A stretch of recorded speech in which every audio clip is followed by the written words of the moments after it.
Hello friends, arrows ಕಿಚನ್ಗೆ ಸ್ವಾಗತ. ಇವತ್ತು ನಾನು ಹುರುಳಿಕಾಳಿಂದ ಗಂಜಿ ಮಾಡ್ತಾಯಿದ್ದೀನಿ. ಇದು ನೆಗಡಿ, ಕೆಮ್ಮು, ಕಫ, ಜ್ವರ ಇರೋರಿಗೆ ತುಂಬ ಒಳ್ಳೆಯದು. ಬನ್ನಿ ಹೇಗೆ ಮಾಡೋದು ಅಂತ ನೋಡ್ಕೊಂಡು ಬರೋಣ. 2 ಸ್ಪೂನಷ್ಟು ಜೀರಿಗೆ ತೊಗೊಂಡಿದ್ದೀನಿ. ಅದಕ್ಕೆ 1 ಸ್ಪೂನಷ್ಟು ಕಾಳು ಮೆಣಸು ತೊಗೊಂಡಿದ್ದೀನಿ. ಅದು ಘಮ ಘಮ ಅಂತ ಪರಿಮಳ ಬರೋರಿಗೆ ಹುರ್ಕೊಳ್ಬೇಕಾಗತ್ತೆ. ಆಮೇಲೆ 1 ಕಪ್ಪಷ್ಟು ಹುರುಳಿಕಾಳು ತೊಗೊಂಡಿದ್ದೀನಿ. ಹುರುಳಿಕಾಳಲ್ಲಿ ಕಲ್ಲಿರುತ್ತೆ, ಅದನ್ನು ನೋಡಿಕೊಂಡು ಶೋಧಿಸ್ಕೊಂಡು ಉಪಯೋಗಿಸ್ಕೊಳ್ಳಿ. ಇದು ಚಟಪಟ ಅಂತ ಸಿಡಿದು ಘಮ ಘಮ ಅಂತ ಪರಿಮಳ ಬರೋರಿಗೆ ಹುರುಳಿಕಾಳನ್ನ ಹುರ್ಕೊಳ್ಬೇಕಾಗುತ್ತೆ. ನೋಡಿ, ಇದಾಗಿದೆ. ಇದನ್ನು ಆರಕ್ಕೆ ಬಿಟ್ಬಿಡೋಣ. ಈ ಕಡೆ ಒಂದು ಮಸಾಲೆ ರೆಡಿ ಮಾಡ್ಕೊಂಡು ಬರೋಣ. ಬೆಳ್ಳುಳ್ಳಿ, ಶುಂಠಿ ನಾನು ಅರೆಕಲ್ಲಲ್ಲಿ ಹರ್ಕೋತಾ ಇದ್ದೀನಿ. ನೀವು ಕುಟ್ಟಾಣಿ ಬೇಕಾದ್ರೂ ಯೂಸ್ ಮಾಡ್ಕೋಬೋದು, ಮಿಕ್ಸಿಲೂ ಮಾಡ್ಕೊಳ್ಬೋದು. ಆದರೆ ಮಿಕ್ಸಿಲಿ ನೈಸ್ ಆಗಿಬಿಡುತ್ತೆ. ಇದ್ರಲ್ಲಿ ತುಂಬ ಚೆನ್ನಾಗಿ ಬರುತ್ತೆ ರುಚಿ. ಅದಕ್ಕೋಸ್ಕರ ನಾನು ಇದನ್ನ ಯೂಸ್ ಮಾಡ್ತಾಯಿದ್ದೀನಿ. ಇದಕ್ಕೊಂದು ಸಣ್ಣ ಈರುಳ್ಳಿ ತೊಗೊಂಡಿದ್ದೀನಿ, ಬಿಳಿ ಈರುಳ್ಳಿ ಇದು. ಇದನ್ನು ಸಹ ಜಜ್ಕೊಳ್ತಾ ಇದ್ದೀನಿ. ಹಂಗೆ ಅರಿತಾ ಸ್ವಲ್ಪ ಕೊತ್ತಂಬರಿ ಸೊಪ್ಪು ಹಾಕ್ಕೊಳ್ತಾ ಇದ್ದೀನಿ. ಇದು ಒಟ್ಟಿಗೆ ಹಾಕ್ಕೊಂಡು ರುಬ್ಬೋಕ್ಕಾಗಲ್ಲ, ಮಿಕ್ಸಿ ಥರ ಸ್ವಲ್ಪನೇ ಹಾಕ್ಕೊಂಡು ಅರೆಕಲ್ಲಲ್ಲಿ ಅರಿಬೇಕಾಗುತ್ತೆ.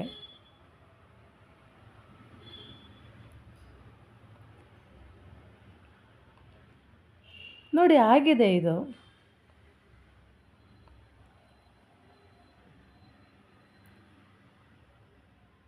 ಇದನ್ನೊಂದು ಬಟ್ಲಿಗೆ ತೆಗೆದಿಟ್ಕೊಳ್ಳೋಣ.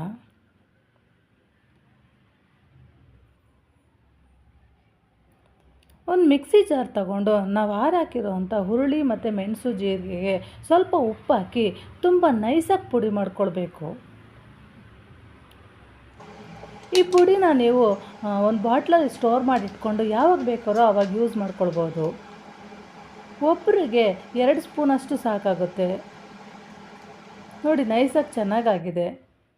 ಒಂದು ಪ್ಯಾನ್ ತಗೊಂಡು 2 ಗ್ಲಾಸಷ್ಟು ನೀರು ಹಾಕ್ತಾಯಿದ್ದೀನಿ, ದೊಡ್ಡ ಗ್ಲಾಸಲ್ಲಿ. ಅದು ನೀರು ಬಿಸಿ ಆಗ್ತಿದ್ದಂಗೆ 2 ಸ್ಪೂನಷ್ಟು ಹುರುಳಿ ಪುಡಿ ತೊಗೊಂಡಿದ್ದೀನಿ. ಅದು ಹಾಕಿ ಕೈ ಆಡ್ತಾ ಇರಬೇಕು. ನೋಡಿ, ಕುದೀತಾ ಇದೆ. ಇದಕ್ಕೆ ನಾವು ಹರ್ಕೊಂಡಿರೋಂಥ ಮಸಾಲೆ ಹಾಕ್ಕೊಂಡ್ಬಿಡೋಣ.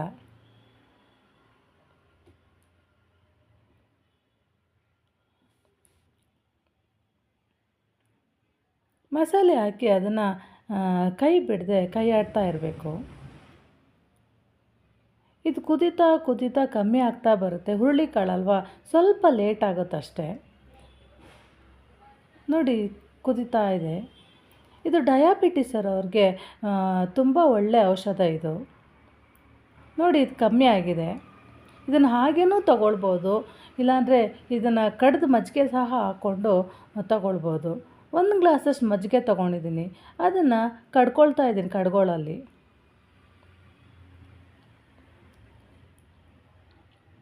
ಇದಕ್ಕೆ ಸ್ವಲ್ಪ ಜೀರಿಗೆ ಪುಡಿ, ಮೆಣಸಿನ ಪುಡಿ, ಸ್ವಲ್ಪ ಉಪ್ಪು ಹಾಕ್ಕೊಳ್ತಾ ಇದ್ದೀನಿ. ಹಾಕಿ ಸ್ವಲ್ಪ ಚೆನ್ನಾಗಿ ಕಡ್ದು ಬಿಡೋಣ.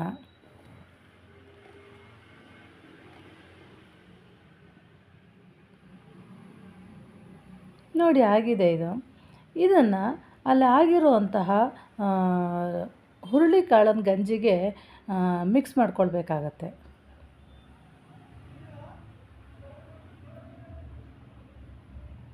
ಮಕ್ಕಳಿಗೂ ಸಹ ಇದು ತುಂಬ ಒಳ್ಳೆಯದು. ಸ್ಕೂಲಿಂದ ಬಂದಾಗ ಚಾಕ್ಲೇಟು, ಸ್ನ್ಯಾಕ್ಸು ಅದು ಇದು ಕೊಡೋದಕ್ಕಿಂತ ಇದನ್ನು ಕೊಟ್ಟರೆ ತುಂಬ ಒಳ್ಳೆಯದು. ಇದರಲ್ಲಿ ಹೈ ಪ್ರೋಟೀನ್ ಇರುತ್ತೆ.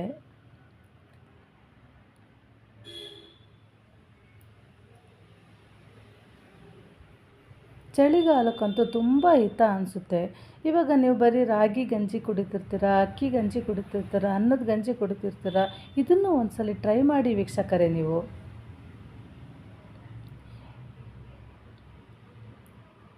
ನಮ್ಮ ಅಜ್ಜಿ ನಮಗೆ ಹುಷಾರಿಲ್ಲದಿದ್ದಾಗ ನಾವು ರವೆ ಗಂಜಿ ಎಲ್ಲ ಕುಡಿತಾನೇ ಇರಲಿಲ್ಲ. ಆವಾಗ ಇದನ್ನೇ ನಮಗೆ ಮಾಡಿಕೊಡ್ತಾಯಿದ್ರು. ನನ್ನ ಈ ರೆಸಿಪಿ ನಿಮಗೆ ಇಷ್ಟವಾದಲ್ಲಿ ನನ್ನ ಚಾನಲನ್ನು ಸಬ್ಸ್ಕ್ರೈಬ್ ಮಾಡಿ, ಲೈಕ್, ಶೇರ್, ಕಾಮೆಂಟ್ ಮಾಡಿ. Thank you for watching.